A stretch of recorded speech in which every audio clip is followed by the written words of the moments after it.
All right. Welcome once again to the Good Man Alive podcast. Number 3. If you just want to be entertained by two sons and their dad talk smack and laugh about random things that interest them, then you are in the right place. Welcome to the show. Welcome. However, if you're searching for deep intellectual wisdom by men who take life too seriously, No, not then here. why are you here? No. Boring. Another lie. We're trying out a different format today, a looser format. So instead of focusing on one particular subject and exhausting it to boredom, like we did with the Mandela effect, of which I don't think Pop still knows what the Mandela effect really is. Each of us today has brought a little something to the table for us to chew on, and none of us know what the other person's bringing to the table. So that's going to be fun. We're going to chew on it, spit it out, and repeat. I call it chewing the cud is the name. We're going into the second stomach. Chewing the cud is the name of this format. Cut it out. It could be a flop or a hit. So who knows? Stick around and find out, or don't, and go back to your lame life as Dad knocks his earphones off. All right. Today is since the election and all. And I'm not talking about politics so much. I'm not talking about politics so much as I am. There you go. That's what I'm talking about.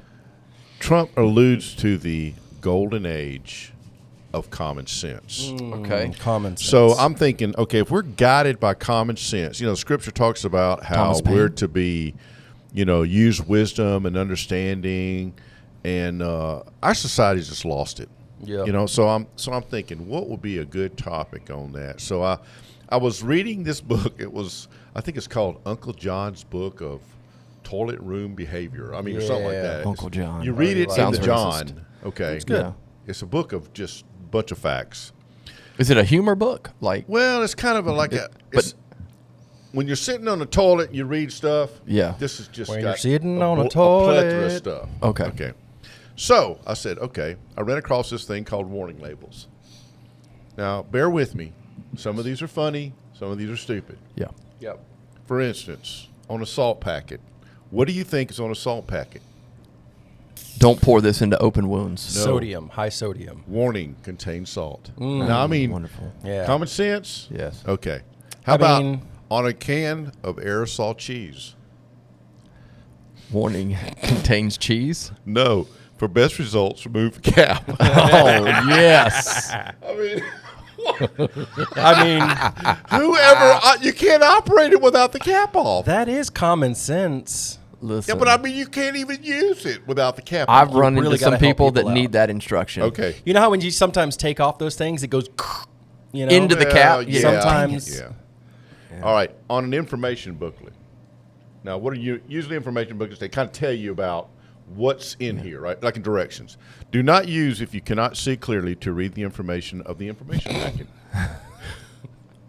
Why can't I use it if I can? Oh, do not use this product if you can't read the information. Do not use if you cannot see clearly to read the information. Okay. In Oh, other words, so if you can't see it, Yeah, don't mess read with it. it. Don't Absolutely. don't mess with it. Okay. But you can't see it. Just read that. Yeah. Okay, never yeah, mind. Yeah, yeah. True. It's like where they hide the braille on signs. Yes. Let's take some small dots and put them on a wall and help blind Listen. people know where the bathroom Thank is. you. Because you're Thank you. blind, you know Yeah, where they to should look. put big bumps on the floor Right. Yes, for people with and read from their feet. because the people that can see just jump over it. Right. Yeah. Okay. On air freshener for use by trained personnel only. Oh, you know, Is there something to Trained that? Am I personnel, missing air something? fresheners? Yeah. What kind of air? or back it up. Where's the training held? Who does these trainings? Yeah. Yeah. I wonder Do they now. have a class? They might have a certificate. you of, don't say trained professional without there being. I'm a trained professional to spray aerosol. That that don't make sense. I mean, are we talking like for air fresheners? Correct. Yes. I mean, just for air freshener. Spray cans? I'm kind of a pro. Oh, you are? Yeah. Well, I've dropped many a deuce in my day. True.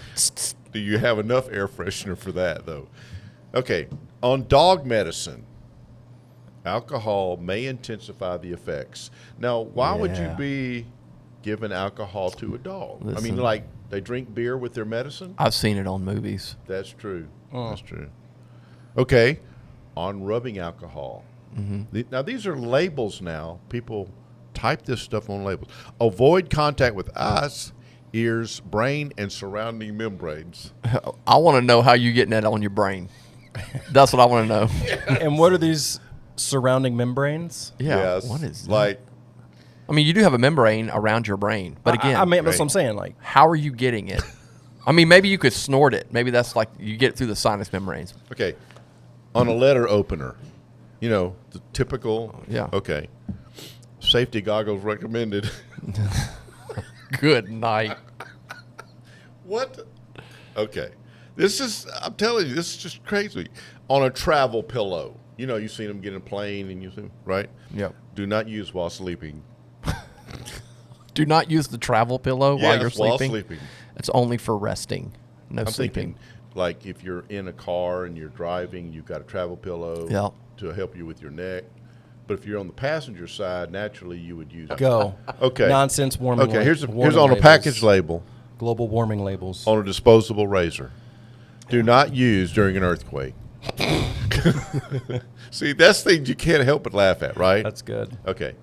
All right. Then you got, y'all are growing up. Y'all can relate to this. Remember the little wooden guns I built y'all that, what'd they do? Rubber They bands. shot rubber bands. Oh, okay, yeah. It's a toy called Rubber Band Shooter. Yeah. Caution, shoots rubber bands. Ooh. See? Just in you case got to you have didn't that I on mean, there. Just in case you didn't know. just in case you didn't. That's right. Right. And of course, with you guys, it was essential when I was teaching you how to ride a bicycle. Removing the wheel can influence the performance of the bicycle. See? See, now, Yes. removing training wheels makes sense. See, they didn't put that in there. No. I will say removing the wheels. Yes, that will will. also. Yes, greatly. Did it say influence the performance? Or Yes, That's what I heard. influence the Yes. performance. Yeah. Yeah. Okay. I mean, that's, That's right. true. They're not wrong. Okay, on a disc-shaped chocolate, do not place chocolate into an electronic equipment. Nice. Now, does that mean don't put it in the refrigerator or don't put it in the microwave? No, Okay. disc shaped. I'm assuming CD player. Okay. 'Cause if Okay. it's a disc game, I Oh, would've shoved okay. that joker in a CD Wait, player. hold on. Who's making disc-shaped Now, chocolate? Yeah, I've never seen one before. A coin, maybe. Yeah. But then you're like, Yeah, hey, now I that's put that in a true. Coke machine. Those golden chocolate Yeah, buddy. coins. I'd have straight up tried that. Okay, if it they fit. don't go into electronic equipment. Okay, on cleaner for eyeglasses, spray cleaner for eyeglasses. Yep. What do you think? Don't spray. Don't spray in your eye Okay, see there, y'all already knew that. Yeah. See, so why are we putting it on the label? because somebody sprayed their eyes. They're like, listen, Obviously. I need to clean my eyeballs. I mean, I as feel well. like, yeah, they should be more like, do not use with the glasses on your face Okay, Yeah. 'Cause so you- and this is for, to avoid spraying your eyes. I guess take your glasses, Glasses off. off Yeah, okay, before using. that makes sense. Because I did put hydrogen peroxide in my eyes, thinking that it was Visine. Definitely makes a difference. with the Bro. Okay, so both of y'all can relate to this. On a birthday badge for 2-year-olds, Birthday badge, 2-year-old. okay, Go. on one side it says, "I am 2," Yes. right? What does it say on the other side? I am not one. Not to be used by children under 3 years of age. Oh, Nice. man, that's important. Bummer. That's for the kids. You're 2. I'm 2. I'm under 3 years, but not to be used by Or maybe 3 it's for the years. parents. See, that don't make sense. Maybe that's what it is. Yeah. You can turn the fan off. Yes. Okay. On a dishwasher. Okay. What do you think? Dishes only. No, do not allow children to play in the dishwasher. See, they should put those on. What else should they put that on? They should put that on washing machines Right. and refrigerators. Buckets. But see, they don't put it on refrigerators because that's where most kids get locked in and get killed, you know. Whoa, that's a thing? Okay. Not On on my fridge. On a can of tuna. Kick that door open. My fridge. Yeah. Okay. On a can of tuna. Can of tuna. Contains fish. Nice. Oh, dude. That's a tough one. That's called the chicken of the sea. See, that's See what I'm where you saying? go wrong. See what I'm saying? You go in there, you're chicken of the sea. Oh I didn't my know that was a God. thing. Yes. I want some of that, and you're like, oh, this is But But do nasty. they Tuna. put tuna of the Fishy? sea on chicken? Yeah, This is Yeah. fish? Tuna of the ground. Tuna. fish of the Yeah. ground, fish of the farm. And then That'd be on chicken. toilet bowl cleaner. Safe around pets and children, although it's not recommended that either be permitted to drink from the toilet. Yeah, or the liquid, right? You're Why'd like, you have what to go is it? straight to the toilet bowl? Yeah. Yeah, well, Assuming like the only way I'm going to drink this is in my bowl cup. Right. yes. That's weird. Okay. So much for that one. Now, these are ones that have picture labels. For instance, This wheelbarrow. was your generation. So you coming got a up with these, right? wheelbarrow. No, it's your generation. This is a wheelbarrow now, not intended for highway use. Nice. Hey. You know, How many wheelbarrows have you seen Yeah. going down the highway? not as many as None. you think. You know 'cause why? they're Because they related. have that got label. the warning label on on. it. right? Bingo. That's why. Okay. Well done, marketers. Okay. Young parents, you've got a child carrier, right? Child carrier. You mean like You know, a a little stroller. A stroller. servant. Right. Thank you. Right. Servant. Yeah. Child carrier. My own personal. Remove child before folding. Now, Yes. see, that's a Okay. good one there. You've done that before? No, But it can happen with some of the newer but I ones. thought about it. Yes. Because some of them are like weird handles, why is it that close and that easy to do? And you're just like, oh, it's folding. You know, I've Yeah. never Well, that's purposely true. That's folded true. my child in it, but Okay. How about on the label of a thermometer? Do not eat. rectal use only. Well, actually, that's good. It's once used rectally, the thermometer should not be used orally. Yeah, no, that's yeah, that's without cleaning. See, if Does you it put say cleaning without on there- cleaning? It doesn't say No, it without doesn't say cleaning. without No, it's cleaning. like No. under no circumstances are you ever allowed to use this in your mouth. That's right. Yeah. And now here's a classic Apple. Apple. Apple. This is from the Apple website. Do not eat iPod Shuffle. Is that a new thing? That might be like a body hack thing where you're Yeah. like, dude, I can have my music with me all the time, Put it in my mouth. but how do I charge it? Right. Okay, now here's some funny stuff. For instance, Chipotle truck drivers. You notice the guys that run around no, when you go into a store and there's a safe, what is this usually on the outside of the safe? The person in here does not have the combination to the safe, right? So if you come in there and you're going to put a gun to the guy's head and he can't open the safe, okay. Well, you're a Chipotle truck drivers do not carry burritos. Yeah. That's a good thing to know. I mean, Yeah. Don't try to flag them down for a mid-road trip snack, see? but here's the thing. It's not a bad idea. It wouldn't be a bad if they idea had for a little them to have burrito yeah. set up in there Yeah. and like just like out of nowhere, truck stops. Pull a burrito out. Okay. All right. Here's one you got to really be careful with. It's a drill. We're talking drill Yeah. like a DeWalt or, right? Yep. Yep. Warning. This product not intended for use as a dental drill. Hey, you get a small enough bit, I bet you could. I don't know where I heard it, but I've seen people like talk about. So Jeremy Reiner was on Joe Rogan, and he talked about how they Yes, were he's taking funny. screws out of his Yeah. his head or whatever, and he's like, he just got like a drill from like a home improvement store, just. So maybe the doctors are just like, hey, Do what you got to do. Or not maybe broke, there's a don't cheap fix doctor it. and he's figuring, hey, I can use it two ways, you know. mean, well, it could be. How about a warning on a takeout coffee cup? Now, here you are in the coffee business. Yep. What would be Try a me. warning you would put on there? hot. That's a good one. That's a good Yeah. one. How about you? Yeah. How about do not pour into the crotch area? Oh, yes. Someone got away with spelling crotch on a cup. That's fantastic. Here's the thing. Yes. I would put that on there whether I thought of just for comedic purposes. It's true, Do not but pour on the crotch very area. I practical, know it. because It's got as to soon be a as you- joke, right? As soon as you get in your car, you know your cup holders are full. Where's it gonna go? Exactly. In your crotch. Yeah. Hey, and to those of you that have jet skis, remember this. So many of us. Do not ride naked. Yes, no, never use a lit match or open flame to check the fuel level. Yes. That's some old school stuff right there. That's good stuff. That's good stuff.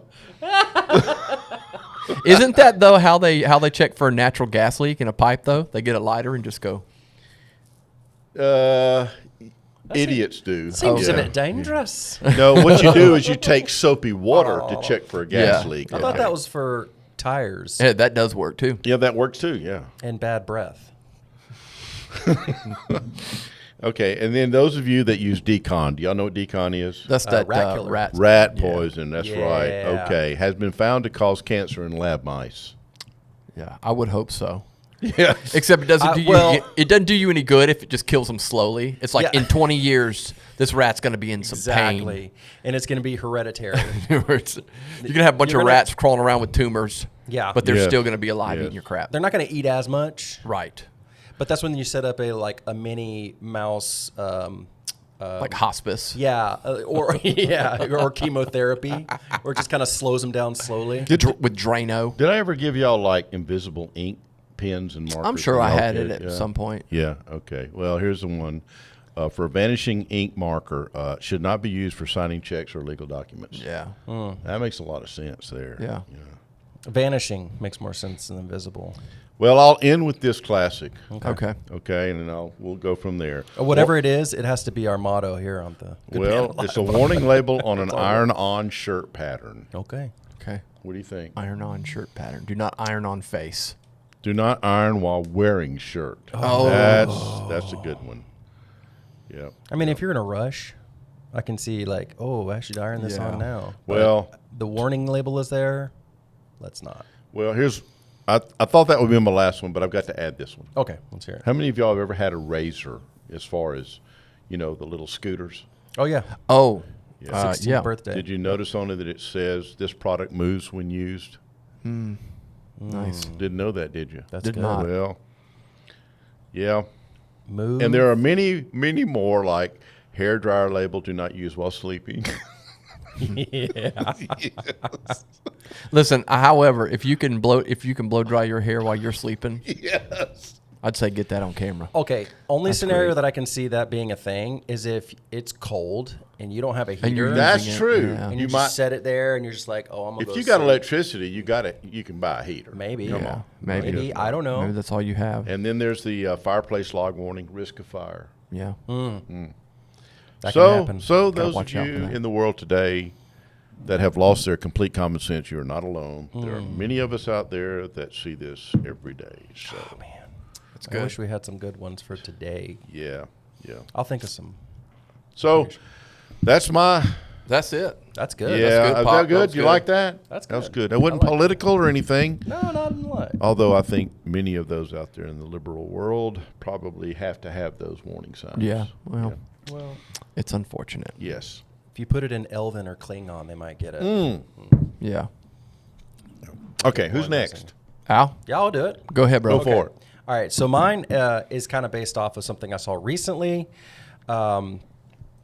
It is underground cities built yes. by the United States. Apparently, through the course of like 1995 to 2015, apparently, there's no evidence out there floating around other than the actual physical evidence that's some people claim they have of like $21 trillion being pumped into infrastructure underneath the cities. Now Yes. we do know that there are military complexes Yeah. built underneath the cities and even Well, Congress has underwater. that. They have underneath tunnels. Right, and underwater. They do? Underwater bases in Really? cities. This Yeah. is through these claims. We're not talking about Atlantis here. We're talking about real No, not habitable Atlantic. places. Yeah, I've never seen it. Oh, I can neither confirm or deny. okay. I just want to bring the story, Hmm. and more importantly, to where I'm going. And would you stay in one of those? But we'll get to that. Depends on who's in so it.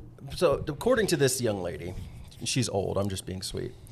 There was 170 underground bases located Everywhere. No destination Right. really unknown. There are some speculations of specific sites, and you've seen videos of truckers. They say, "I'm going into this underground," whatever, and they film with their dash cams this massive cavern. It's kind of like that huge. place that they have all the paperwork for retired federal workers I don't that know Doge found. Okay. It's underground, completely air conditioned. It's all paper, no digital. They have 700 employees. Every time somebody retires, they have all this paperwork that they do by hand in these filing cabinets underground. Really? This is true. Doge Doge discovered found it. Yes. Wow. That's cool. Yes. Cool. Go Doge. Yes, they saved us a lot of money. Now what are they going to do with it? Just turn the lights off on that place? No, that would be one of those tunnels you're talking about because this Mm. place is awesome. You should see it. It's completely incredible. I would love to visit one. Yeah. Well, think about it. You don't have to have air conditioning because it's underground. It's going to be like 70 degrees year Yeah, round. but you have no light. And don't tell me electricity is going to do it. Fluorescent is not the sun. Well, could be Okay. All skylights. right, keep going now. So I got my dates wrong. It was 1998 to 2015. Okay. Oh, okay. Disclaimer. Fairly new. Well, where's the 21 trillion come in? The 21 trillion is basically a culmination of missing funds by this lady who worked for the Bush administration, and she was doing some research. She was like the assistant secretary of housing and urban development. Yes. And I'll just read this quick thing that she said here. The claim is discussed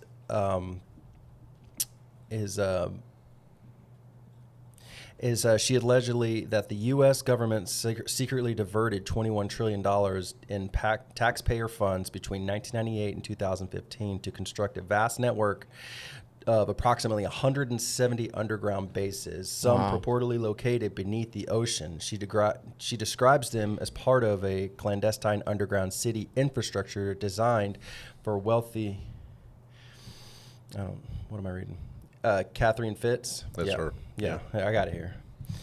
And a powerful. All right, so her claim.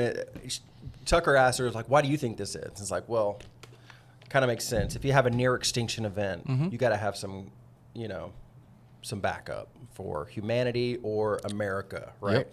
And it kind of makes sense when you start to think about like, who is it that says if there's a 1% chance, you have to treat it as a 100% absolute that it can happen, and that's how you have to prepare for things. So if there's a chance for it, you might need to prepare for it.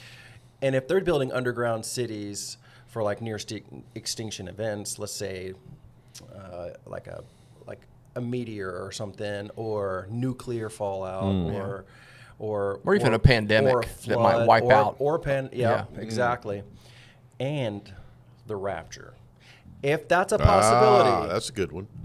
what's going to happen to the world? And those elites are going to try to dive underground. Just saying. And that means we got to clean it up when we have the millennial reign. But that's another story. All right. So what's interesting about this is that she proposed, and this is kind of where it kind of gets fiction for me. When I don't disagree with her on some things, and I don't agree with her on everything. She's saying that they have a non-classical energy source, meaning they've figured out a way to produce energy clean, more efficient than we've ever done it. Like kind of like fusion. Yeah. Nuclear fusion. Yeah. And so you have this non-energy source, and they're like, oh, and you could see it, and they basically just, they use it in like these aircrafts that they're floating around. She's like, I don't believe in aliens, but the aircrafts that they're using, there's all kinds of energy sources, and there's kind of glimpse of energy sources that are like very clean and very efficient, and I think that's interesting. One, because she's just kind of like, it's basically our technology. But I heard this one guy talk about, and this was on another show of his, but I don't remember his name. But he basically brought up to the point. It's like, okay, that's great, but we just had Doge come in and blow the lid on a ton of goofy things, and I just had a brain fart and remembered that, like, okay, the transparency of the government is like concrete. First of all, there's hardly any transparency. So all these things that are getting blown, like what was it, like some kind of weird the Social Security trans thing, for one dance, thing. trans thing Yeah. over in Africa Yeah. that they were supporting. What if In the those are the Sudan. things that they're funding underground cities with, and they're just trying to put a weird label on it to say to DEI don't touch it. Finding ways to put the cash in where it is. Okay, so that's kind of. I mean, she goes into a lot of detail, and she has some clout in the administration she was in. She does a lot of these things, and at one point, she said she turned down a spot in one of these things. Like says, hey, if you She's don't not just pulling this out of the air. right. Yeah. She There's some. she's got names and receipts, Yeah, but at the sure. detriment of her Yeah. own existence, she's withholding certain information. specific information. Yeah. I propose, I'd rather question would you do one of those? If you knew something was coming, would you go underground? Mm-hmm. And if you did, how long would you stay down there? Well, I'm going to assume that extinction level events going underground,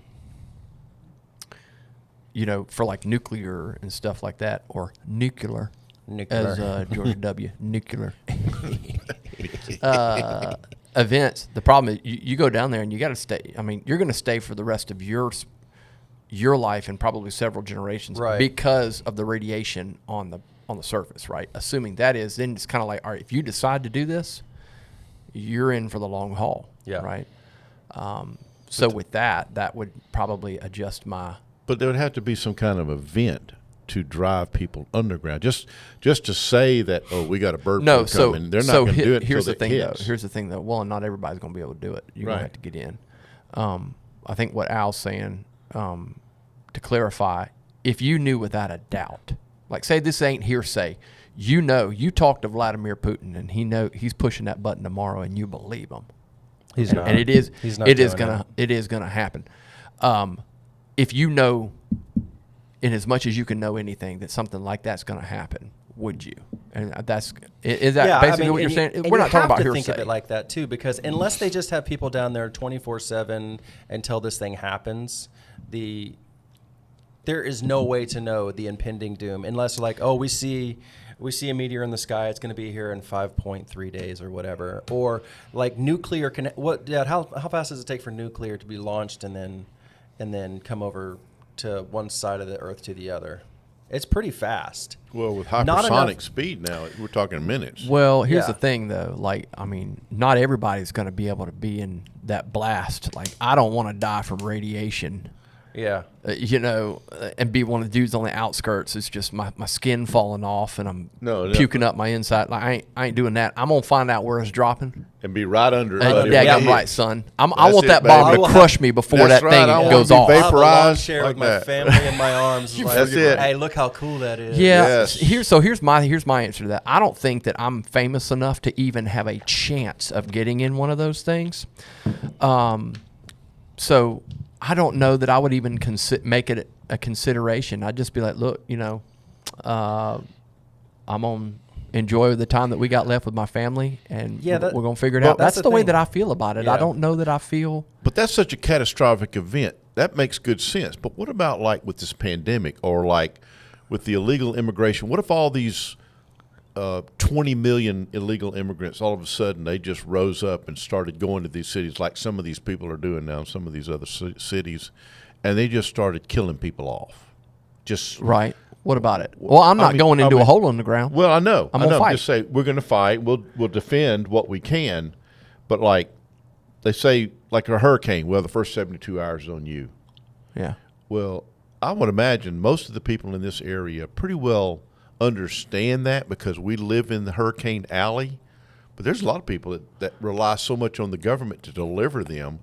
They're the ones left hanging, and that's the ones the news go after. How's that connect with the underground bunker? How's that? Well, it's catastrophes. Okay. What about it? The thing about the underground bunker is that, like Alan said, there's only certain people that's going to go to those underground bunkers. I'm right. And we ain't one of them. In that group. No, it's like that lady said. She probably knows it's going to be high levels of government, and your what's his name? Zuckerberg, Bezos, these guys that have built these underground mansions, Listen, they're the only ones. I don't trust. I'm so gonna tell you boring what. down there. Bro, number one, boring, but I don't trust a single person that would have those down there. Can you because here's the thing, and this is a big world, right? We can get away from people, and it's hard enough. You down in one of them bunkers, I don't care how big they make it. It's only so big, and who's to say that they're going to actually have? I mean, you ain't going to have no kind of freedom. No, down there, and bro. not only that, you're Well, talking. that's the thing is as soon as it happens, you're just a regular person. So here's the thing: have you don't watched? have- So there is a This show. will be discrimination rampant because they will not allow certain people down there. So two shows that's doing that. If you watched on Prime, it was after the video game Fallout. So they have a series. So that's what that is about. It was a nuclear Yep. event, and there was Vault people. So you had that aspect. But there's another show. I don't know Is it where. I think it's on Silo? Hulu. Silo. Well, Silo. I haven't watched that one, That's- but I've watched Paradise. Have you watched Paradise? No. Paradise is good. Same kind of concept. Really? Same deal. And that one's really good. Is it a show or a movie? No, it's a show. It's a show. I'm gonna watch it. Yeah, season 1 came out months ago, but yeah, I'll finish watching it. Me and Kristen watched it a few months ago. It was good, but yeah, it's that same kind of concept. And I'm almost. I got like 1 or 2 episodes left of the Fallout. You know, Well, do you get caught up in this? You hear it on the radio all the time, Patriot food, where you go and buy this bucket. bucket that Yeah. lasts 25 years. Yeah. I mean, do you have one? No. I don't have any of that Why not? because I don't. I just don't. Have you seen? I ain't worried about it. Not to stray far from. I'm not straying far from this because I think it's relevant. There's a movie called Don't Look Up. It's got Leonardo DiCaprio, Jennifer Lawrence. I haven't seen Timothée it. Chalamet. I haven't seen it, but I remember the previews for it. Yeah. Okay. Well, I don't want to ruin it, but I'm going it to a ruin movie? it. Not blooper. What do they call it? Spoiler alert. Spoiler alert. Spoiler alert. Okay. It's been out long enough. So, brief synopsis of this movie. Again, spoilers. It's been out a while, so get over it. And so they find this meteor coming straight to Earth, and this guy is with his student. It's like, hey, look, we got to tell these people. And so they start going to Congress, and they're getting turned down. It's like, yeah, it's not going to happen. They go to the president, and she's like, yeah, it's not going to happen. Which I think it's like, what's her name from Halloween? Jamie Lee Curtis. Jamie. Something. Yeah. Oh, yeah. And then there's just one guy that's supposed to be like a representative that looks like Elon Musk, and he like talks like him and everything. Yeah, whatever the Burger syndrome is. And and so basically the whole movie they're trying to like, hey, something's coming, and basically the media is like laughing at them. It's like, okay, yeah. And basically the whole point of the concept is like, don't look up. We can't do anything about this. Just don't Right. look up. Just live your life, Yeah. however it happens, whatever. Long story short, the rich get on a plane and go to another place. That's kind of another planet or whatever. And then at the end of the movie, they're all sitting at a dinner table. It's like Christmas time or something like that. The rich people or no, people no. left? This is just the regular people, Okay, like regular Leonardo people. DiCaprio and his All right. family, and it's a whole The adventure. main It's players in the movie. Yeah, the main players, and they're all sitting around a table, and it's just like real, like you can't hear their conversation, but you hear chatter, and there's like this music coming, and then you see this massive thing coming in, entering into the Earth's atmosphere, and then it's just slow motion destruction, but they're all eating at the same time, and it's just like a really cool scene to watch. If you ever get a chance to just watch that scene cool. on YouTube, because they're just like, hey, if we're not gonna run. We're not gonna live in fear. Let's just like have a really cool dinner. And so my point back to the 25-year bucket, I feel like if I get that, I'm going to get something for hurricanes or for power outages. But anything bigger than that, it's gonna wipe us out anyway. Nah, I'm a believer. I believe Christ is gonna take us before Well, that he says happens. he's going to provide all your needs. Yeah, so. I mean, he's not going to contradict our. Talking to you, Mike Pop. Yeah, he says he's going to provide all our needs. So, Yeah. you know, I don't. When you talk about stuff like this, Alan, the first thing that comes to my mind is how does God play into this? That's like nuclear war. I see tactical nukes being used possibly, but these megaton bombs, I just don't think God's going to allow that to happen because it could destroy the planet. Yeah. and that's not in God's plan. He I just loves don't his see planet. that. He Yeah. loves it. Yeah, he loves us. He loves his planet. He loves his creation. You know, what God would allow his creation to destroy itself? The fact If we weren't that here, those any- rocks would cry out. anything can happen. Anything can happen, but you know, I'll never say, "Well, that could never happen." But the likelihood is pretty slim. Yeah. Like that would be my thing, and I'm totally willing to be wrong, but I just don't think it's gonna come down to that that level of extinction. The only thing anywhere close and near to that is the flood. I think Noahic that's about flood. as catastrophic as That it's is gonna ever that is get. the right. I mean, Yeah. 8 people. God Yeah. preserved 8 people. Yeah. Changed the whole world And landscape. That's not what. No. That's not what God. I mean, and that was pre-incarnation, pre-gospel. As far as salvation being made available through Christ and all of that stuff. I just don't. I don't see it coming to that point. I don't see God allowing it to get to that point before he. He is intervening. It's not like we're waiting around for him to intervene. Right. He's intervening through the gospel, through his people. But Well, I think the fact of the planet being destroyed is when he creates a new heaven and new earth. That's at that point when he does his thing that's going to completely change the of where we live and how we live. For sure. But I wanted to add something to Alan in reference to the underground. I don't know if you heard the interview with this guy named Friedman. Tucker did a couple weeks before. Lex Friedman. I don't know if that's his name or not. To be honest with you. Yeah, it's fine. Okay. George Friedman. Yeah. He's talking same about difference. the importance of space domination. And I don't know if you saw the interview that Jesse Waters did. He was talking to Musk about why you want to go to Mars. Yeah. And he mentioned in it, he says, well, we're at a point where in the future, and he said maybe hundreds of years or thousands of years, but we're on a line for extinction. And he's looking to Mars being a future site for civilization because eventually Earth is going to destroy itself. listen. See, and I'm serious. This is If Musk we- saying if this I now. understand that, but we all know Musk. He's got his own issues. Here's the thing. If we can find a way to live on Mars, we can find a way to survive on Earth. Oh, That's what I'm I saying, agree. like- I agree. Why are we putting the resources Why on aren't- exactly. And that's like Why aren't we eliminating hunger? you only get that point. Listen, here's my thing about that, and it fits within Musk's worldview. You only have that particular worldview if it's an atheistic, naturalistic, humanistic worldview. There is, listen, God created this planet for me. I ain't leaving it. Now, it's not to say that like journeys to planets may happen one day and all that, but we ain't living there. God did not create that for us. So because it does not fit in my worldview of that I believe that is and the they correct go, yeah, I'm going to go to the moon and discover about how Again, man lives. It's escapism. Well, I know. I go back.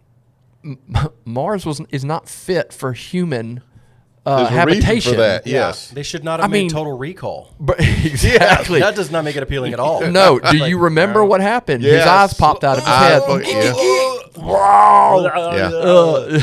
Yeah. I mean, I'm just like, Yeah. we're going to I'm spend gonna leave billions Earth and go live on Mars. That don't and make trillions you know. of dollars to figure out how I can vacuum close myself in glass Well, to live yeah. on Mars. Y'all remember that Matt Let's just Damon? figure that out here. The Martian movie. Do that underwater. Yeah.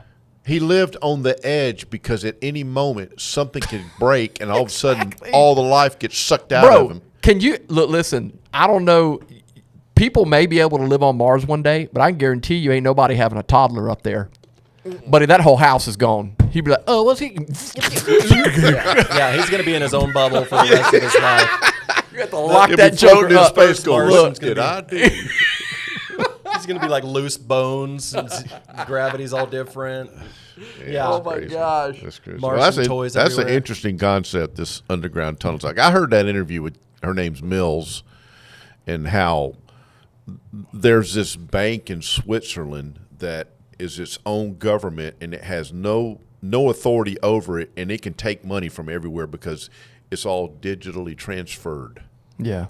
And they like that 21 trillion. Yeah. It's like they don't know where it went, but she thinks that it went to this. Yeah. Because they operate on their own. I mean, it's really out there. That reminds me of Office Space. Did you ever see that movie, Al? Yeah. Yeah, Office Space, where I don't remember what kind of company it was, but this guy worked for, and he basically had this idea to get rich. Like he would take pennies, like these, from like millions of accounts and like they would have like change left over. Nobody's going to notice a couple of pennies yeah. going missing. Oh, yeah. Well, that's and like- he does it and that happened filters in it Superman. into Superman. Oh yeah, Yeah. he filters Half it into cents. one, and so now he's got all this money. Well, that's the thing. It Billions was and like billions, these yeah. half cents. yes, like, half cents, and just like- put them in an account. Yeah. and over. And I wouldn't be all of surprised those- if that's going on right now. In Superman, they moved the decimal over, and it was way too much. Right? Yes, Is that what it yes, was? that's what it was. Yeah, I was like, oops, Oops. wrong calculation. Wasn't it Richard Pryor? Yeah, Wasn't it? yes, Yeah. it Yeah. was. Oh gosh, that was weird. Yeah. That's the Superman that doesn't get mentioned. It's like Rocky. It's like Rocky 5. Yeah. we don't talk about that. Even Christopher Reeves didn't like that one. I don't think. Sometimes I think they allow these movies to happen for people to think, oh, that can never happen. That's just a movie. Yeah. Made that up. Yeah. But they're That- actually doing it. I think there's tons of media influenced by the government to just basically distract, to distract us and to keep us. It's like whenever you're you're messing with somebody. And there's these videos out there. It's like, what's the capital of the United States? And they're like, isn't it like somewhere in South Dakota or something? And the guy's like, yep. You know, like Right. they're just egging them on. So every time we see something crazy out there, like a UFO, the government's like, Yep. yeah, that could be. I don't know. You know, they're just basically playing on the idiocy of humanity and their gullibility. Yeah. Yeah, for sure. So underground, very interesting. I'm gonna say no. I'm gonna say no. I'm out. There's no way I'm gonna get a spot in there. Oh, it'd be so boring. Dude, it really would, dude. So boring. Listen, you talking about like going crazy? Even if you had VR and you could be like, oh, we're in the metaverse. We're like Ready Player Nope. One, dude. Nope. Yeah. After a while, you're gonna be Yeah. like, no.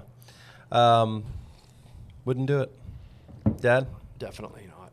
would you do it? Would you do it with us? I would do it as a family. Okay. Because there's no way that we could do it with other people because they have their own form of government. And it would be chaos. So it's only going to be select people that's taken down there. Okay, I pose another question. If it happens and they go down there and we're around, our goal is to break in. Oh, Just absolutely. for Well, kicks that's- and giggles. Listen, I'm gonna tell you That's this. the thing. They're not we're going getting- We're gonna If I fool find around out, them. that's right. You Absolutely. go underground, everybody's going to know where that's at. Bro, I'm There's ta- nothing to prevent them. Bro, I'm from talking about like destroy fart you. all the way down to farting in their air system. Yeah, dude. I mean, like you're gonna survive this, but it's gonna be bad down there, son. What up, dirt rats? How's that money working for you? Yeah, or really. even better, This they go down sunlight there is and they lock nice. themselves in, and then catastrophic ends up not being that catastrophic. Yeah. and we just don't tell them. Yeah, exactly. We start messing with their scanners. Exactly. You know, Exactly. their cameras. Yeah. Or even if we do, we're like, yeah, we got a third eye, but we can see the sunrise. Right, right. I can look straight at the sun with my third eye. We're having a party down here. right. Or up here, rather. Or every time they check their scanner, like their camera, their outdoor camera, my butt's there. Yeah, exactly. Spread cheeks and all. You Like, set up- wait a minute. you It's set a up- new moon. You just hunch over a boulder and die. So all they see is your rear. Yes. Slowly They can- disintegrating. That's like Silo. They kept Exactly. looking out the window and they Yeah. saw that It picture. would just be Brian's butt. Yeah. Suckers. It's called the rear naked choke right there. Yeah. Coup de growl. All right. All right, so that's All right. underground. Interesting. That's All it. right. Good topic. I like that. Pause for thinking. How would you respond in those? Yeah. Interesting. Cool. All right. Well, my subject is a You got a subject. book. I know I do. Come on. Yeah. It's nostalgia. All right. I like nostalgia, its origins and stuff. So a little bit on its origins.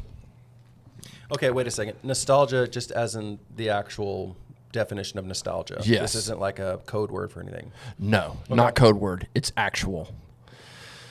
So nostalgia from Psychology Today defines it as is a longing and affection for the past. Says this can encompass positive emotions like happiness, as well as other emotions and recollections as tenderness and longing. We have the feeling of nostalgia when we yearn for simpler times. For example, when we're children. Johannes Hofer, Yeah, a Swiss buddy. physician, coined the term in 1688. This was like these Swiss mercenaries were longing for home. It's also where we get the term homesickness. At that time, longing for the past and their homeland, it was actually deemed as an actual illness, not like them just missing home. Thinking about yesteryear can be filled with regret and bittersweet remembrances. And for people who are prone to rumination and depression, nostalgia can sometimes foster a negative state of mind. However, it's now generally regarded in a positive light, and it's a self-reflection that connects us to fond memories and can help build a coherent sense of identity.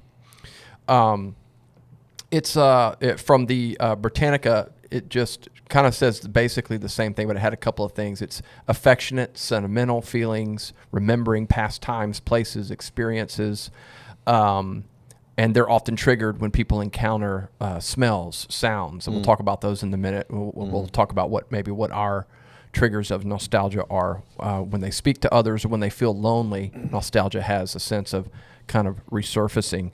But I thought it was interesting, like the history of nostalgia. So Hofer, that Swiss physician, he described it as the feeling as a cerebral disease that affects young soldiers, students, and domestic servants who are sent abroad and become consumed by a desire to return to their homeland.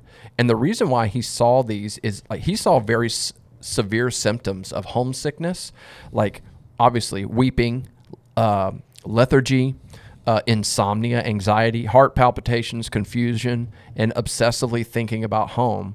And for some, it was fatal, often because they would get so sad and depressed they wouldn't eat, and then they'd die. And so, he saw it as like an actual disease because they would just, these fatal illnesses would happen brought on by these. They would die of things because they would have a weakened immune system too, He believed that it was caused by the continuous vibration of animal spirits through those fibers of the middle brain in which impressed traces of ideas of the fatherland still cling. The fatherland. Yes. And the sole remedy was for them to return home. Like there was no cure for it.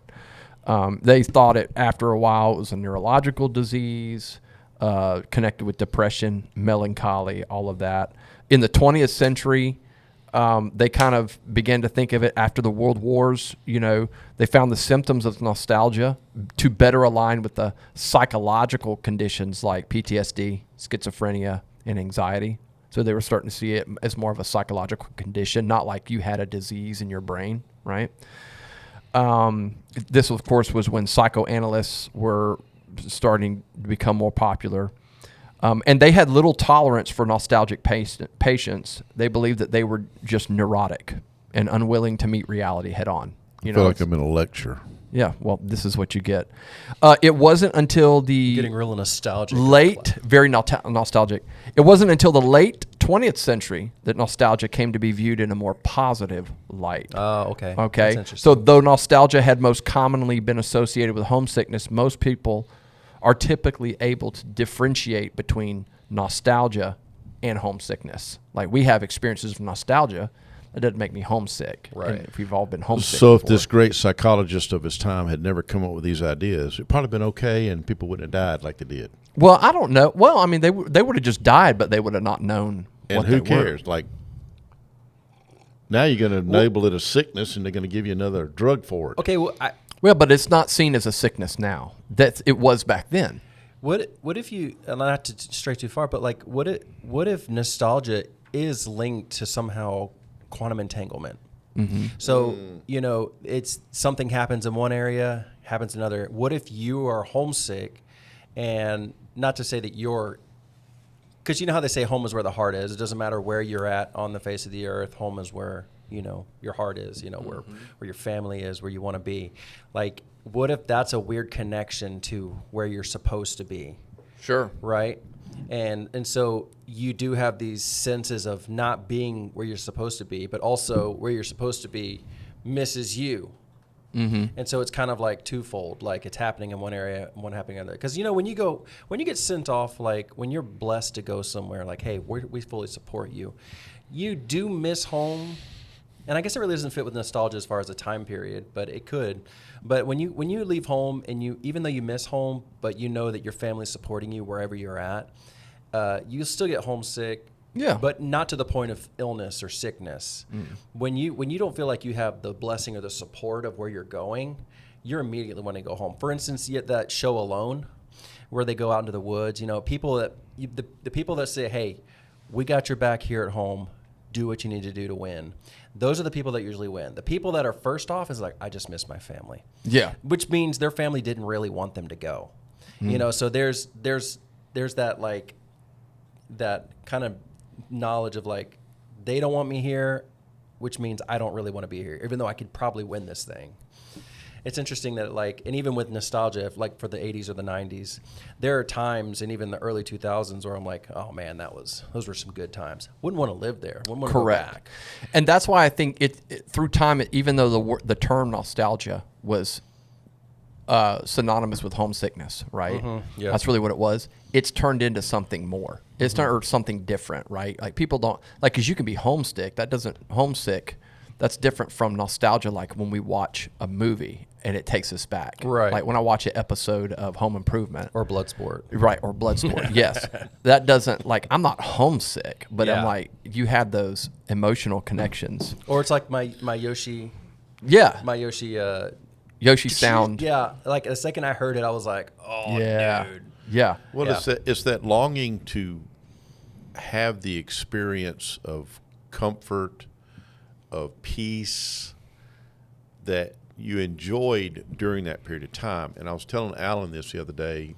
One of the favorite nostalgic events that I have is that when y'all were little, and me and your mother would go to bed at night, I could hear you breathing in the next room, and I could go to sleep knowing that we were all safe. Were we mouth breathers? Yeah, I don't know. Y'all were snoring. That was because too. my tonsils were the size of my feet. But that nostalgic feeling, Ellen and I often said it. If we could just go back and have 1 hour with our little boys, and see y'all have had that. Alan was even talking about it when Cannon was just a year old, and all the fun things you remember. That we have that longing to go back to a period of time where it was so much joy that we had. I don't know that anybody would want to desire to go back in the middle of suffering. Yeah. Yeah, no. So I think that's a part of nostalgia, that maybe God gave us that ability in our mind, nostalgic-wise, to remember good times like that, to encourage us rather than to bring us harm. Because you'd have to be out of your mind to think, oh, man, I enjoyed going back and then beating that dude to death. That's not what nostalgia to me is. And No. when you think of like I like to listen to Glenn Miller music because it's upbeat, and it was a period of time during the war. But it's like, I don't enjoy it because of World War II. I enjoy it because it's just, I like that kind of music. Yeah. Yeah. But somebody says, oh, you're just nostalgic about the war period. I said, well, it was different, but I didn't live then. I was alive then. Well, and that's the thing about nostalgia, is that it kind of glazes over the rough spots and romanticizes. So there's different types of nostalgia. What you're describing is historical nostalgia.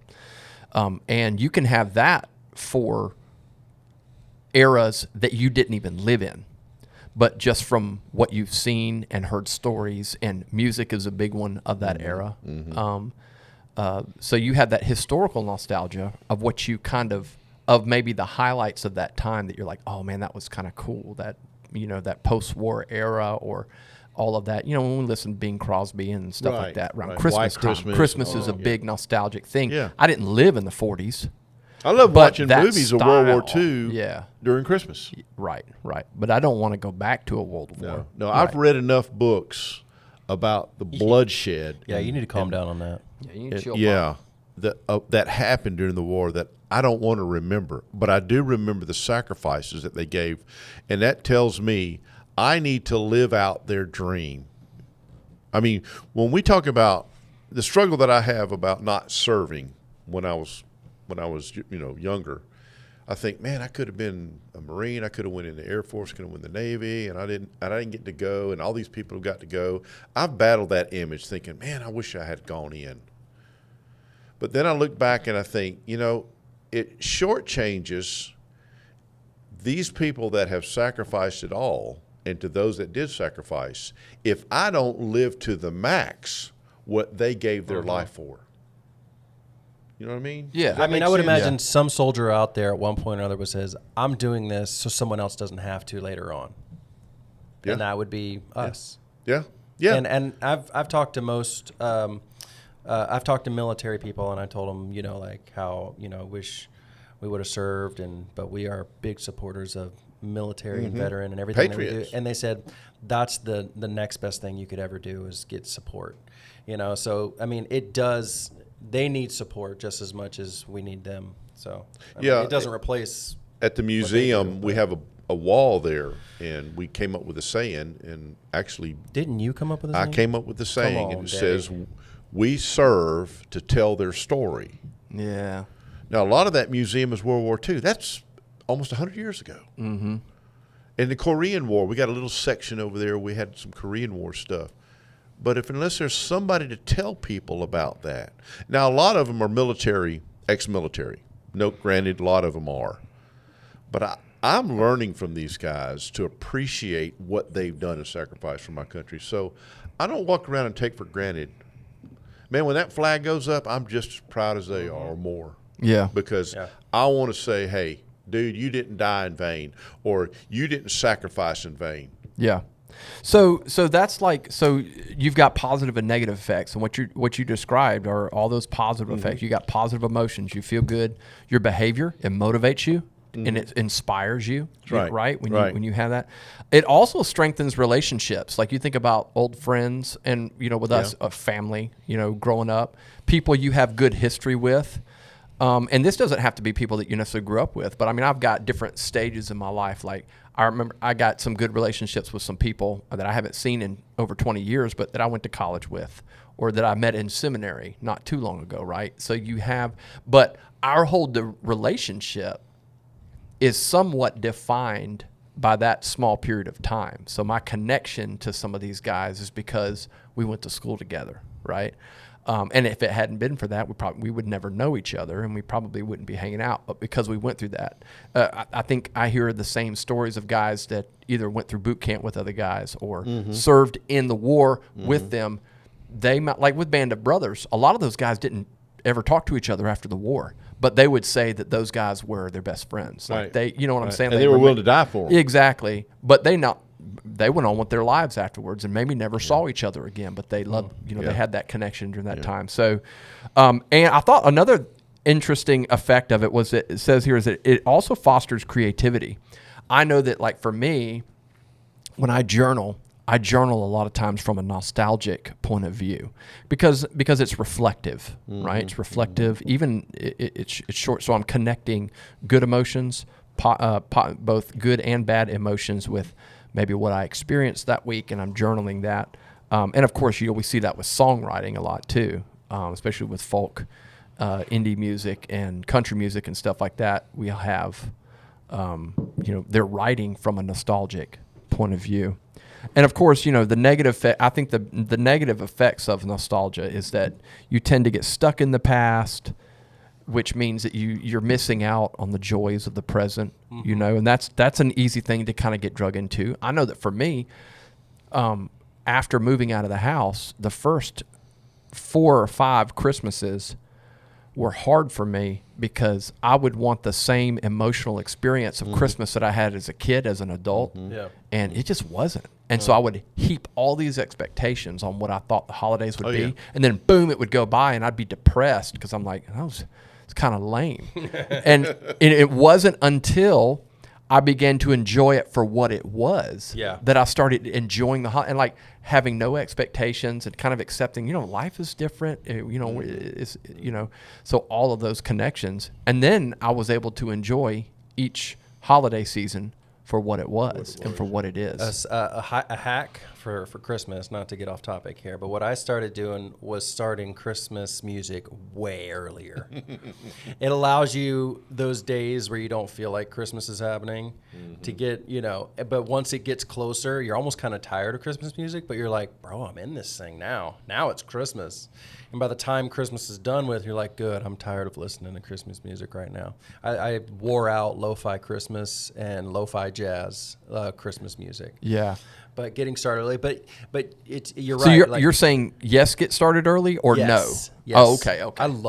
I even threw it on just for kicks and giggles the other day. I was like, oh, dude, it feels so good. Oh yeah. Well, I did the Especially same in the thing with summer. with Jazz Christmas. Yeah. September, I around love- September, I start hitting some Oh, of that yeah, lo-fi's. man. I Yeah, want 'cause- just a sprinkling. Yeah, because You know what I mean? it's Gotta so Gotta build up hot, some and momentum. just Yeah, like- you're just ready for that Yeah. cool. And as soon as that cool weather hits, you're like, oh, it's Yeah, time. Christmas for us is not it's just December. Man, I mean, it starts in October, It's a September. season. And it's like a building up. And everything around you is reflective. Of course, for us, it's the birth of Christ. But it's like Christmas is a Christmas season. Correct. It's not just Christmas. Yeah, no. And the same thing happens like in the fall with football season. Oh, football season's coming Yeah. up, So these areas of time in your life, you build them up. Like when y'all get into this thing, oh, it's my birthday week. Yeah. Like Or month. Well, wait a minute. Or month. Yes. Yes. Exactly. I mean, Yeah. it's an event that you want to share and experience, and not in just one day. Well, and I think part of a lot that goes into that is, and they have done studies on this, that the anticipations for something, the high that you get from that is way more than actually experiencing the thing. Correct. That's true. And I think true. if you can, and when you don't realize that, it becomes disappointing. But when you realize that and you use that to the advantage, that means, I enjoy the Christmas season way better than I do Christmas Day. Exactly. Yeah. I'm saying. And so you take it for what it is. Enjoy the day for what it is, but that is not Christmas to me. Right. Yeah, you're right. Christmas is all the It's building the same up. way with Easter. And so when you have that, that makes you more intentional about, hey, let's enjoy this season. Let's you plan out some things to do with family. Let's have a movie night. We watch Oh, some yeah. Christmas. Yeah. We Oh, want to yeah. draw that out, enjoy each day for what it is. And then Christmas Day, it is the pinnacle because it's kind of the last end of it. And let's enjoy it and for what it is, and then move on past that. And I think that's Well, it's just like going to Disneyland or Disney World or any place. Like you're never gonna experience everything in one day. no. It's the breaking it up and doing it in small sections throughout the rest of the day, and it kind of like increases your happiness of that particular time. If you break it up and don't just focus on getting everything done in one day, it's like, all right, we got to have breakfast. Dude, have you ever done a Christmas where you did breakfast, lunch, and dinner? Like with like different, we had one where we did a breakfast with church friends. Then we did another lunch situation, which is only like 2 to 3 hours later. Right. By the time you get through eating. We did a lunch with some other church friends that couldn't make it. And then we went to dinner at y'all's house. I have never eaten so much food. It was miserable. Yeah. And of course, the breakfast was like, yeah, crush it. Yeah. Lunch was like, I'm kind of not hungry, but I'm going to eat anyway. And by dinner, you're just like, I want to throw up, push yeah. past the nausea, Yeah. But yeah, you just can't fit it all into one day. Well, your mother years ago, Christmas was the tree. We built the tree up, and then at Christmas Day, we'd tear it down.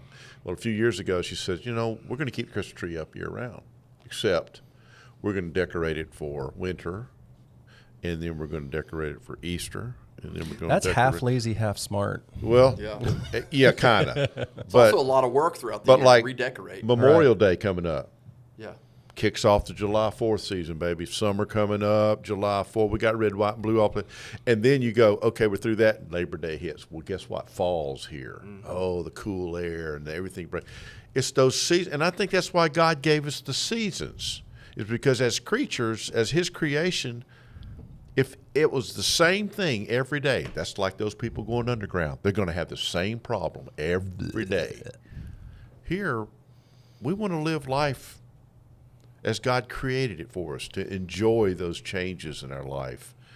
And it's like you're at a kind of a midlife stage. I'm at a senior life stage. So we have to experience it and enjoy it for what it is. I can't go back and experience what you have. I can't go back to my 30s and 40s. So everything to me is new. Here I am in my 60s, going to be 70 soon. Wow. Yeah, I wonder. One of the things that I feel like nostalgic in the culture, though, nostalgia in the culture is like at an all-time high. You know, like we're remaking, and maybe my hypothesis, big word, Bam. on Word this of the is the day. fact that I think media. Those aren't gonna be I put in, think by the way. like like movies and stuff like that have allowed that to happen.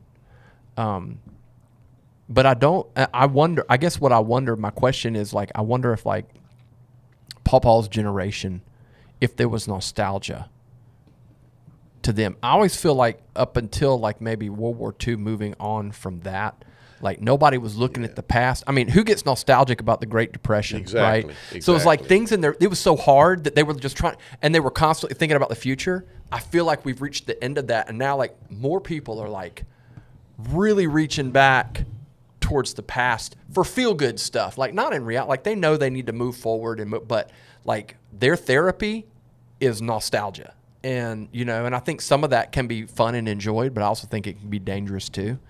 What if nostalgia is linked to frequencies? And my more or less, you know, dementia patients that have just trouble remembering the past, you start playing music from their era. Yeah. In their era, and they're just like, oh, jam, they remember everything, and they're just like, they start dancing, they remember names and everything. What if it's like, because as soon as we hear something from the 90s or the 80s or the 2000s, it's like, oh, that strikes a chord. And I would assume it'd be same for Dad. Yeah. It's like those are, when I hear things, when I see photos, I'm like, oh, that's cool. But when I hear things like that took place in that time, not just a third eye looking into the situation, when I hear things, it's like, that's really what triggers nostalgia. Yeah. How about like taste? So I don't have any smell. taste, I don't have any but I have smells. smells. Smells, yeah. Smell, like, so music is a big one, and smells are a big one, and also like visual stimuli, as far as like when we're like watching the old commercials and we pull those Christmas commercials up, dude. Frosty Or the if I'm Snowman. scanning through and like the biggest, for whatever reason, I guess just because it was one of my favorite shows, whenever I see Home Improvement, an episode of Home Improvement, that like takes me back to that nostalgic The Santa Claus thing. does that. Yeah. Right. So like media is a real big thing. Music definitely takes me back, but I'll have smells that'll take me back. It's always interesting. It always interests me how nostalgic takes us back to the past. It connects us to something in our past. It makes us long for things that we experienced or thought we experienced. Like when and what I mean by that is that I've often thought, why is it like there's nothing, the things that I enjoy and that give me good feelings are things that I experience but connect to something. So nothing's ever connected to the present. It's always like, oh, when I hear that or smell that or feel that, it's like, I know why that makes me feel good because it reminds me of something. You know what I mean? It's weird how that happens. It's like in the first time that happened, I was like, oh, that smells good. Or maybe I don't even think about it. But the next time it brings me back to that point. You know what I mean? It's like everything is tied back. Like, dude, Thanksgiving or Christmas morning, when I get up and Kristen's in the kitchen and cooking the collards, like that smell of the bacon and onions and stuff, dude, the reason why why it makes me feel good is because it connects me to the holidays. So the first time I ever smelled that, I was just like, oh, that smells good, for what it was. But now it's not just for what it was, it's for what it meant. Well, back not then. only So it's that, interesting. it connects you to an experience you had when you were with her in your marriage because your mother didn't never do collards and bacon. Yeah, it doesn't connect So it's me a new to experience. my It's- childhood. Right, It connects me to her family, Right, really, is what right. it does. But now when you eat a pumpkin pie or you smell a pumpkin pie, Right. you're like, ooh, I remember. Or red velvet cake. Right. That draws you back. So there's Right. certain smells and thoughts and all that you have. But the problem that we have, and I have this too, is that I tend to linger and long for days like that, not Yeah. being able to experience creating new memories. Yeah. Yeah. Yeah. Is that Yeah. Yeah. y'all struggle with Well, that? Before things were recorded, music, stuff like that, do you think they dealt with nostalgia? See, that's I don't know. To replicate music wasn't, I mean, up until a few hundred years ago, you had to go see an orchestra play your favorite thing. That was the only time you heard that Yeah. song. Now we get on our phones and listen to the song. And even from a stark contrast from the 90s when you had to sit by the radio and hit play and record at the same time. I think so. So I think that there was experiences of nostalgia, but they were different. They were probably had more to do with sights, sounds of maybe of like nature and stuff. Because C.S. Lewis talks about how a lot of times when he would experience stuff, it would remind him. Like one of the reasons that he wrote the way that he did is because it would remind him of growing up on the countrysides in Ireland where he grew up. You know what I mean? Yeah. So it was different. It was a different experience, but there was some connections. And they also had richer culture. So they had Yeah. storytelling. Yes. They had, Correct. it was in their clothes. It was in their food. Yeah. That was how they told stories. Is how they passed down history is through their tradition. And of course, you know, when you get into the religious aspect or the Christianity, you know, it's passed down or you know, orally and through text as well. But yeah, I guess there would still be a sense of nostalgia or just the idea of not having to grow up with hardships. So, Have y'all listened to Tucker and Brett Weinstein debate that he just recently did? He's an atheist. Brett Weinstein's an atheist and doesn't believe in creation and God, and Tucker does, of course. Does he? And the interesting thing about that is when we talk about nostalgia, he relates to it in the fact that it's molecular. It's all tied, chemicals and things like that happen. But there's a part of him that goes, but there's something else there. Yeah. And that's where, you know, of course, I think Tucker says, well, that's kind of like where faith comes in. Yeah. Well, and so, I mean, that concept is interesting to me because I think someone who comes from a purely scientific point of view, at the end of the day, the deeper you go into science, there are some things that still cannot be explained. So that's where Tucker's like, well, there's a faith aspect of it. And I think a good thing for those who are default on the spiritual, like believers, I think another good thing that perspective can bring to us is the fact that it works on a molecular level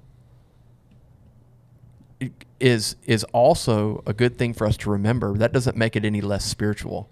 What No. that does for me is that, you know, Right. that's like, well, we can explain it scientifically. I'm like, well, good, because from my point of view, that further proves the fact that God works and moves.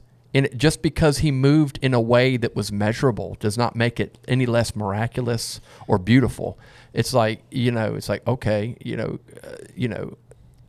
fact that these things can be explained on a molecular level. I'm like, well, that's God. That's how God designed it to work. Yeah, well, see, his argument is that, you know, there not being a God, and he said, I'm not saying that I can prove that there's not a God, but he said, let's just say hypothetically that there is a God, and he goes on to talk about how the hypotheses and the ability to reason and all these things are kind of a gift of evolution.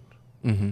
And of course, Tucker's like, nah, I don't think you get it, because the fact that we can even reason above any other creature that's been created tells you there's something significantly different about us. Yeah.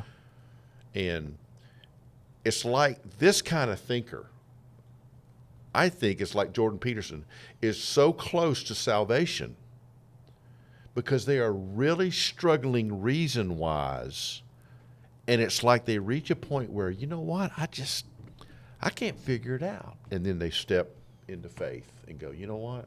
Because Billy Graham did that early in his career. I don't know if I ever told y'all the story. You can't reason yourself into faith, though. Well, that's the yeah, thing. but you can go You to can the get close, end of and God reason can- and go, okay. God can And it can- use knowledge and reason and rationality. Yeah. He can use that to Well, open I the think he doors. does. I think that's what he did And- with and C.S. he Lewis. can. And, Right. And but it's not. other guy, But so Strobel, many Lee get to Strobel. that point, and they hit a brick wall.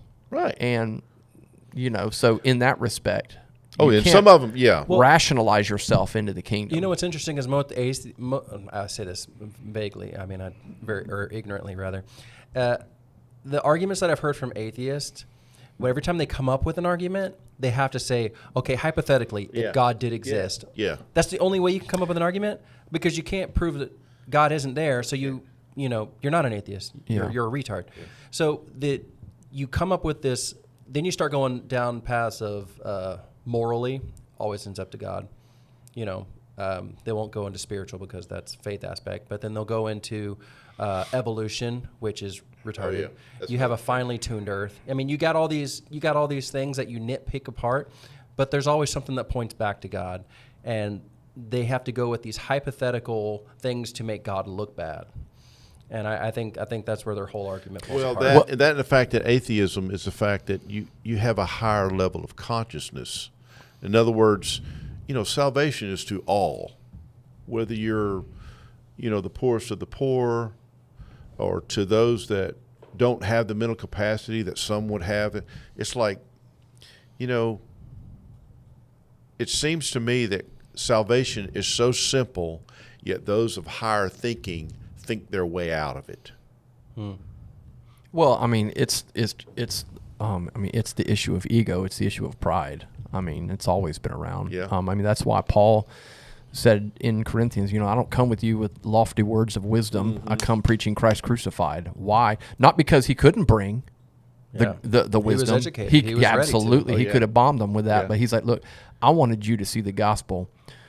I wanted you to see. He says, so that you would know that the gospel comes only by the power of God, power of the Holy Spirit. So I'm coming with just that, because I mean, And you say just that, but it is a lot. well, yeah, exactly. That's I'm going to loaded. come, but in their mind, and because he goes, Right. the wisdom of man is, or the wisdom of God is folly, is foolishness to the man. So I'm gonna come with what you call foolishness, Yeah. and so that you see the power of the foolishness that you speak. Well, you see the that power I'm of the seeing. mind. Yeah.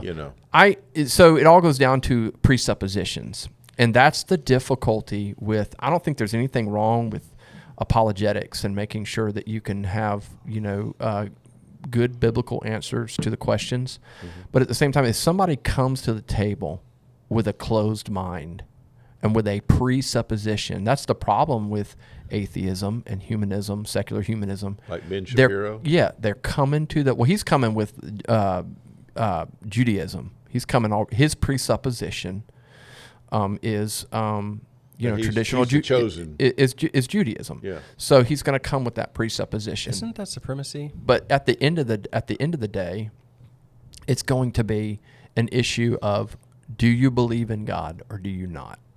And when they come to that was the whole big thing about atheism and why it was celebrated by secular humanists, because they were like, we can now have a presupposition argument standpoint to be able to say that God doesn't exist. We can build.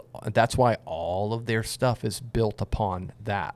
That's why they will argue the sufficiency of evolution till they die, because that's all they have.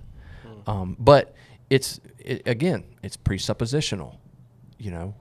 It's like trying to, and that's why a lot of times, like, if someone, that's the issue I have with a lot of people saying, well, you just got to know the Bible. You just got to preach. I'm like, yes, you do. Let's have good biblical doctrine.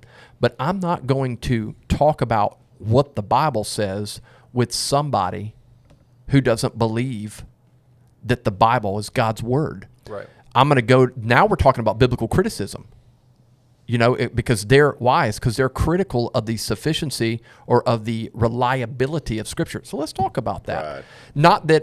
Not in order to convince them, but to kind of meet them, show them where some of their rationality may break down. Right. There was a conversation that Ben Shapiro had with William Lane Craig, and Shapiro asked a question about the resurrection specifically.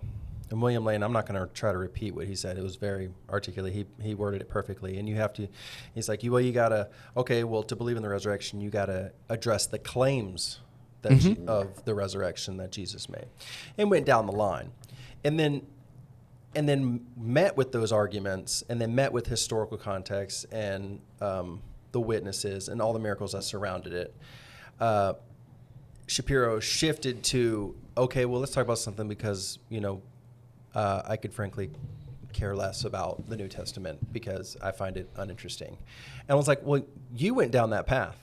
Yeah, you asked the question. You asked the question, so then you got a good answer, and you're like, well, I find it basically uninteresting. I was like, okay, well, then why'd you bring it up? Prove the resurrection to me without using the very thing that we have evidence that the resurrection exists. Exactly. Show me Convince me. Show me something on video because they didn't have video back then. But it's the only thing. But see, and he's coming from that Judaistic presupposition that the New Testament is trash. Yeah. Well, that's like atheism.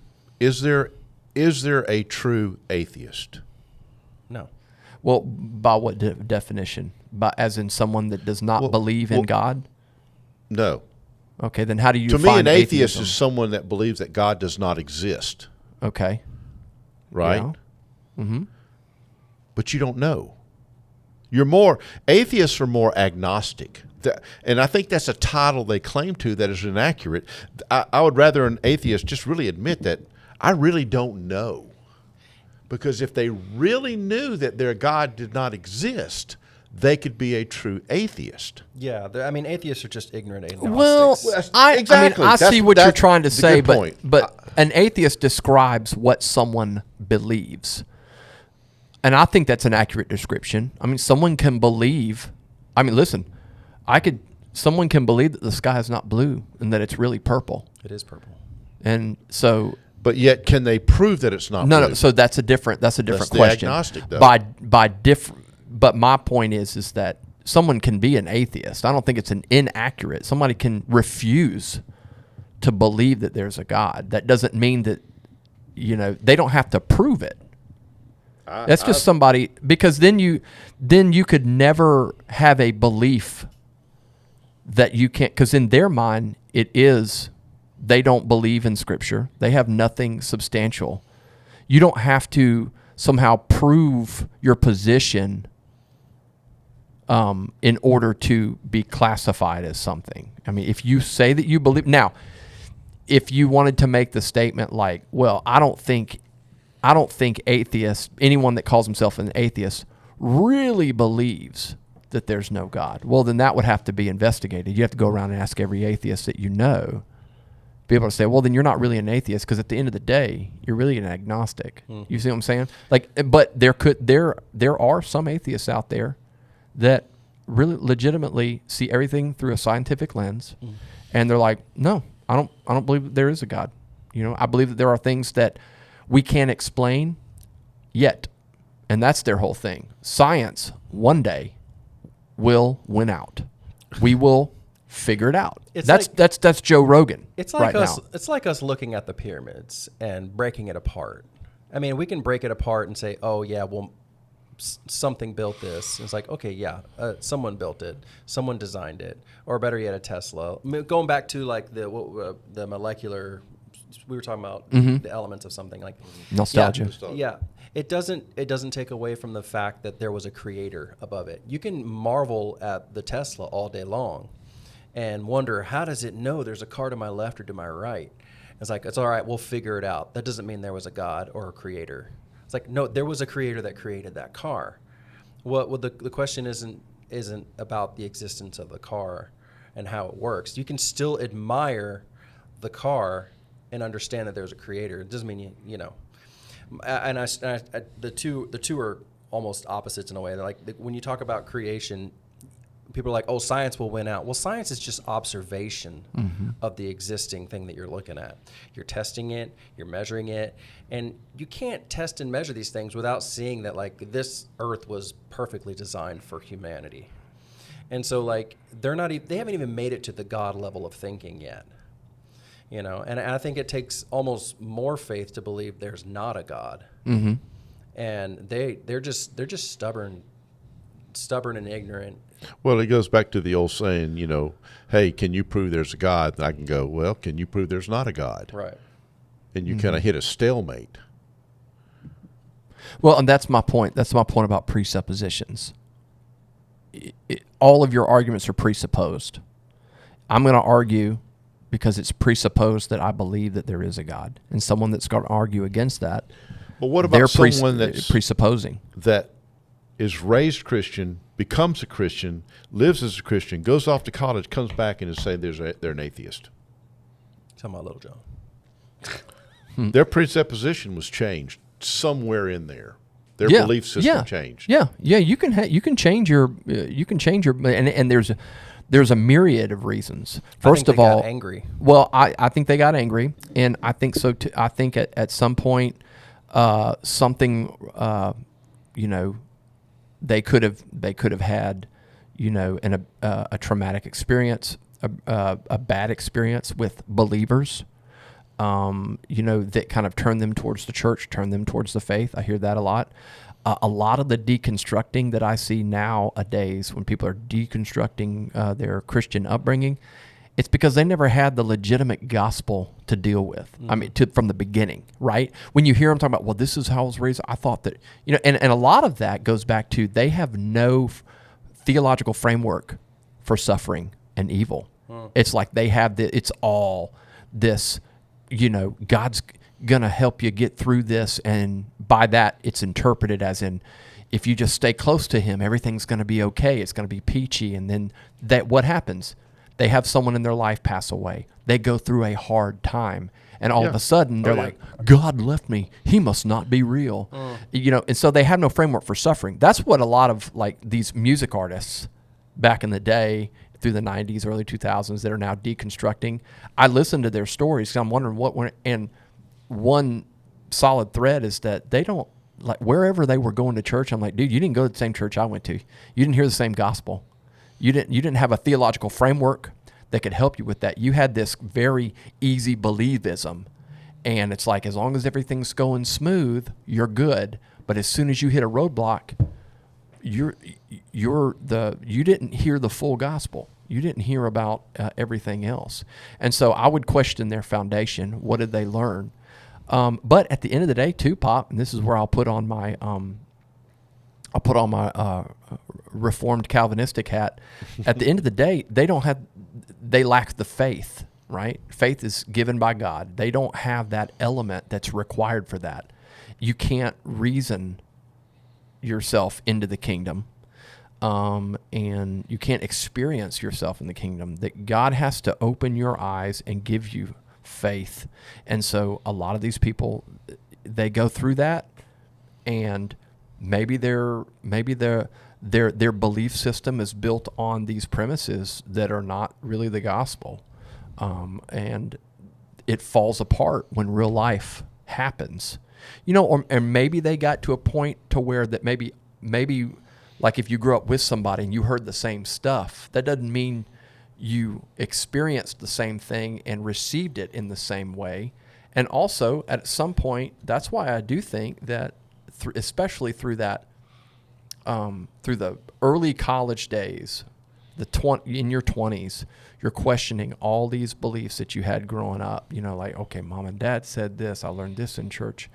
Well, that's a very important time for you to surround yourself with some people who can give you good counsel, good encouragement, and continue to point to Scripture, because there's a lot of things that you're trying to explain that you need. The key. And if no one has that, and all they have is this secular ideology pounded, and there's a lot of pressure that comes with that. I don't deny that. Like, Yeah, you get a lot of that in school. Exactly. And then it's like, oh, well, I don't want to be the weird dude.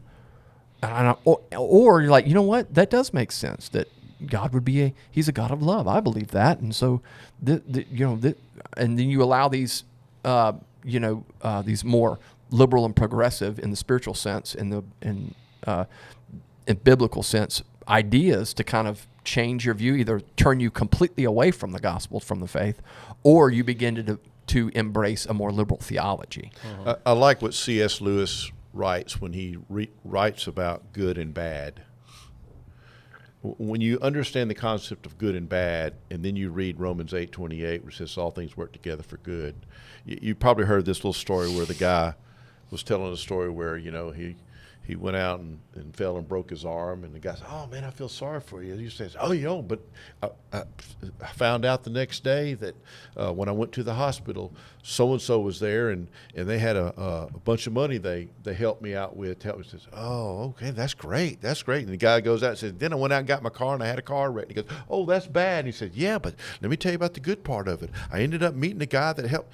So it's like it's a story of what we may look as bad, maybe, and I think it is, it's either to help discipline us or direct us in the right path. And sometimes hurtful things or harmful things might, affect us. But if it's in the belief that God uses all things to for our good, that changes your whole perspective and attitude toward life. Mm-hmm.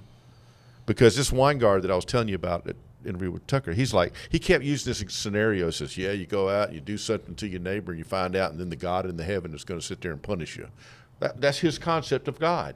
Yeah. That you do something bad, boom, you're going to get nailed. If you do something good, he's going to reward you, and that's not how God works. Yeah. Yeah. I think to echo what Brian said just a minute ago is that you surrounding yourself, and this is the way I grew up, and this is what I attribute to a lot of where I'm at today. First of all, praying family. Second of all, a belief in that God sent his word, and then having people that pointed me to the gospel, not their own wisdom. Because I've met a lot of people that think they know it all, mm-hmm. and they'll argue for it. And even if it that's an interesting concept, the second I take it to the word, it doesn't take long to be like, bro, you off your rocker. Right. And it's not because I'm brainwashed, I wash my mind daily.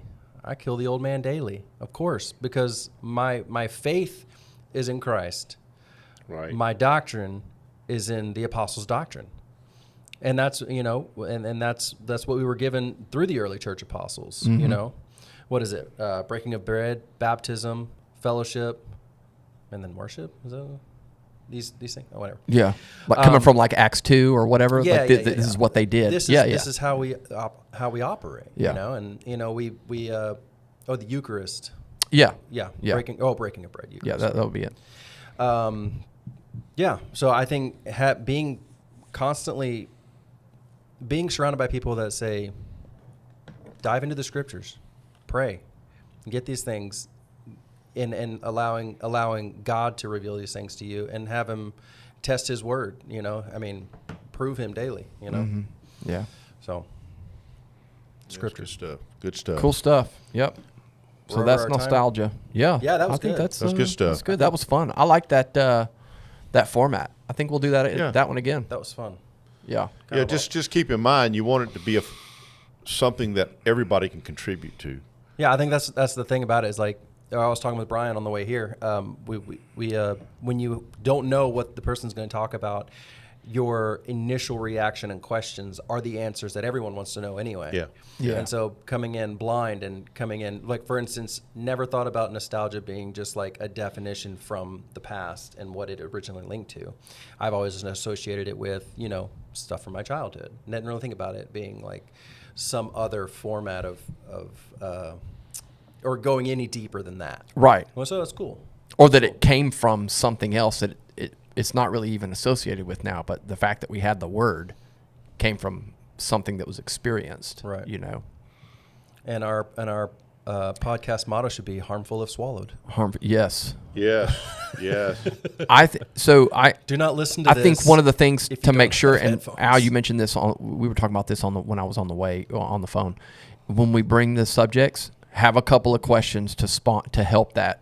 You know what I mean? Like Right. when you shared that, and you're like, all right, would you do that? Right. What would you, and to kind of pose the question instead of just like leaving the information out there and be like, so what do you guys see? Yeah, what do you think, huh? Yeah. Neat story. All right, next. Yeah. I mean, it takes its own turn. I mean, I had a lot more stuff to share, but we kind of hit on each of those things, like certain triggers.